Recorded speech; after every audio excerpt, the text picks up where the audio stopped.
আগে এই ভিডিওটা দেখেন। হাসনাত আব্দুল্লাহ, লুঙ্গি ডান্স কোন সিনেমার গান? এটা ইন্ডিয়ান একটা ভারতীয় ফিল্মের খুব সম্ভবত এটা গান, লুঙ্গি ডান্স। খুব সম্ভবত, আমি নিশ্চিত না, কারণ আমি গানটা শুনেছি কিন্তু কখনো দেখার সুযোগ হয়নি বা দেখিনি। গতকাল রাতে ধানমন্ডি 32-এর আশেপাশে শুনেননি? গতকাল এই বিষয়টি এসেছে, মানে শুনেছি। দেখুন, বঙ্গবন্ধু একটি মীমাংসিত সত্য এবং মীমাংসিত বিষয় ইতিহাসে। আমি প্রশ্নটা ছিল শুনেছেন, শুনেননি? হ্যাঁ, আমি শুনেছি, আমার হলেও শুনেছি এবং ঢাকা বিশ্ববিদ্যালয়ে আমি শুনেছি এবং সেটিকে ডিজোন করার কোনো সুযোগ নেই। আমার প্রশ্ন শুধু অতটুকুই ছিল, শুনেছেন অথবা শুনেননি। জি, আমি একটু বলছি, লুঙ্গি ডান্স হচ্ছে চেন্নাই এক্সপ্রেসের সিনেমার গান। এটা 2013 সালে মুক্তি পেয়েছে সিনেমাটি, এবং এই গানটিতে কণ্ঠ দিয়েছেন হানি সিং নামে একজন গায়ক, এবং এই গানটি রজনীকান্তকে ট্রিবিউট করে এই গানটি করা। মানে তারা তাদের সিনিয়র অভিনেতাদেরও এতটাই সম্মান দেন যে এইরকম একটা বড় সিনেমায় শুধুমাত্র তাকে ট্রিবিউট করে একটি গান করা হয়েছে। এখন আপনাকে প্রশ্ন করতে চাই, গতকাল রাতে ধানমন্ডিতে যারা লুঙ্গি ডান্স করেছেন তারা কারা? আমি এখানে তৃতীয় কোন পক্ষ এমন কেউ করেছে আমরা করিনি, ষড়যন্ত্রের গন্ধ, গত 15 বছর এগুলো আমি শুনেছি। হাসনাত আব্দুল্লাহ, বেশ শুনেছি। রাত 1টা-2টা থেকে এই গান শুরু হয়। আমাদের সংবাদকর্মী ছিলেন সেখানে 2-3 ঘন্টা বা তারও বেশি সময় ধরে চলে। এতক্ষণ পর্যন্ত আপনাদের কানে খবরটি যায়নি এবং আপনারা এসে সেটা থামানোর চেষ্টা করেননি। এইটা কি আসলে আমাকে বিশ্বাস করতে বলেন? মাইয়ার খুব লাগিছে লুঙ্গি ডান্স নিয়ে দেখতেছি। দাঁড়াও মাইয়া, তোমার ড্যাডির লুঙ্গি খুলে দিচ্ছি, আসো। লুঙ্গি ডান্স কেন দেওয়া যাবি না? শেখ মুজিবকে খুব বেশি বুঝে গেছো না?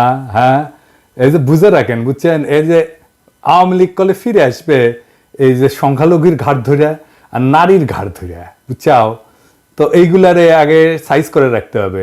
আচ্ছা, আর একটা জিনিস একটু দেখে নেই, ধানমন্ডি 32 নম্বরের 2 পাশে ব্যারিকেডকে দিছে সেনাবাহিনী নাকি স্বরাষ্ট্র মন্ত্রণালয়? সিদ্ধান্তটা কার?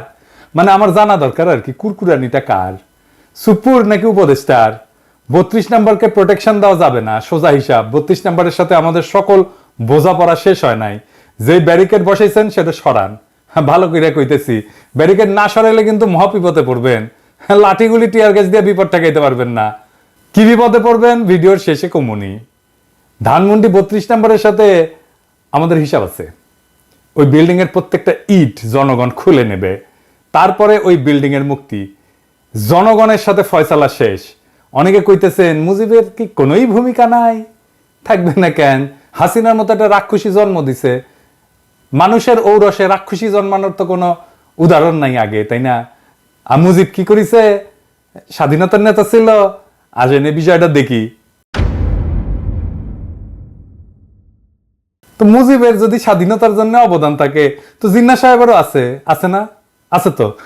তিনি না থাকলে কি আমরা এই মানচিত্র পাইতাম বাংলাদেশের? এই মানচিত্রটা কার দেওয়া? এটা তো জিন্নাহ সাহেবের দেওয়া।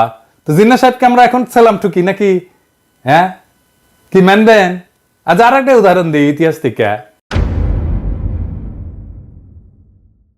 মুসলিম লীগ আমাদের জমিদারি উচ্ছেদ আন্দোলনের নেতৃত্ব দিল। আমাদের যুগ যুগের এই যে তিতুমির যে লড়াই করলো, হাজী শরীয়তুল্লাহ লড়াই করলো, এই যে নুরুদ্দিন লড়াই করলো, কার জন্যে?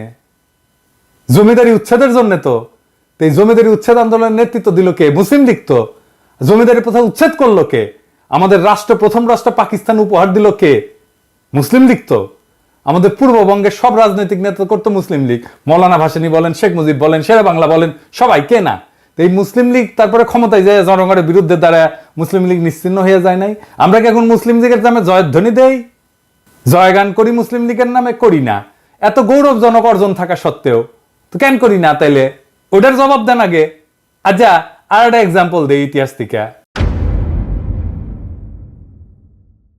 বাংলায় বর্গিরা আসতো, জানেন তো? ওই যে খোকা ঘুমালো পাড়া জুলালো, বর্গি এলো দেশে, বুলবুলিতে ধান খেয়েছে, খাজনা দেবো কিসে? 1741 সাল থেকে মারাঠারা বাংলায় আক্রমণ করে লুটতরাজ, ধর্ষণ, কি না কি, খুন খারাপি, এই সমস্ত চালাইতে থাকে। পরবর্তী দীর্ঘ 10 বছর ধরে মারাঠাদের এই আক্রমণ চলতে থাকে। এরাই হইতেছে সেই বর্গি যাদের কথা আমি বলছি আগের এপিসোডে। সে অংশটা দেখান এডিটর সাহেব, গঙ্গারামের কবিতা সহ। সবাই পালাই গেছে বর্গি আসার খবরে। তারপরে গঙ্গারাম লিখতেছে, এই মতে সব লোক পলাইয়া যাইতে আচম্বিতে বর্গি গেরিল আইসার সাথে। মাঠে গেরিয়া বর্গি দেয় তবে সারা, সোনা রূপা লুটে নেও আর সব সারা, কারু হাত কাটে কারু নাক কান, একই চোটে কারু বধে পড়ান, মোহিনী স্ত্রীলোক বান্ধি ধৈরা লইয়া যায়, আঙ্গুঠে দড়ি বান্ধি দেয় তার গলায়, একজনে ছাড়ে তারে আর একজন ধরে, রমণের ভারে তাই শব্দ ফারে, আকাশ বাতাস কান্দে কান্দিছে পাষাণ, রাখো কৃষ্ট কালী আল্লাহ ভগবান। কি বুঝলেন? শুধু সম্পদ লুইটা মাইরা কাইতেই যাইতো না, নারীদেরকে নিদারুণ অসম্মান করত। এই ইতিহাস আপনাকে কেউ বলছে? বলেনি, বলবেও না। শুধু শুনবেন 2 লাখ মা বোনের ইজ্জতের বিনিময়ে স্বাধীনতা পাইছি, যেন এর আগে কোনো আমাদের ইতিহাস নাই। এই যে বর্গীদের অত্যাচার, এই যে বর্গীদের আক্রমণ, এই যে বর্গীদের নিপীড়ন, এটা বর্গীদেরকে কে পরাজিত করছিল জানেন? কে বাংলার অসহায় মানুষদের মুক্তি দিছিল বর্গীর অত্যাচার থেকে নিজ বিক্রমে? কে? কোন সেই বীর জানেন? জানেন না? না, নাম বললে অবাক হবেন। সে মুক্তিদাতার নাম আমরা জানি, কিন্তু তার এই অবদানের কথা আমরা কখনো বলি না, বলবো না। কেন বলবো না? কারণ সেই বীর যে বর্গীর আক্রমণ থেকে বাংলাকে বাঁচাইছিল, বর্গীদের পরাজিত করছিল, সমূলে নির্বংশ করছিল, তার নাম হচ্ছে মীর জাফর আলী খাঁ। হ্যাঁ, সেই মীর জাফর, যে পলাশির আম্র কাননে সমস্ত সৈন্য নিয়ে নিশ্চুপ পুতুলের মতো দাঁড়াইছিল, সেই মীর জাফর আলীবর্দী খানের তরুণ সেনাপতি হিসাবে বর্গীদের পরাস্ত আর সমূলে পরাজিত করে। এই জন্য আলীবর্দী খান এতই তারে পছন্দ করত যে তার সাথে আত্মীয়তার সম্পর্ক করে এবং উড়িষ্যার শাসনকর্তা নিয়োগ করে। শেখ মুজিবও আর এক মীর জাফর। স্বাধীনতার আন্দোলনের নেতা কিন্তু বর্বর স্বৈর শাসক আর হাসিনার ফ্যাসিস্ট শাসনের আইকন। তাই স্বাধীনতা যুদ্ধের ভূমিকা যা কোনোভাবে মীর জাফরের বর্গীদের বিরুদ্ধে বীরত্বের সাথে লড়াই করার সাথে তুলনীয় না, তাকে আমাদের স্মরণীয় বরণীয় ভাবার কোনো দায় নাই।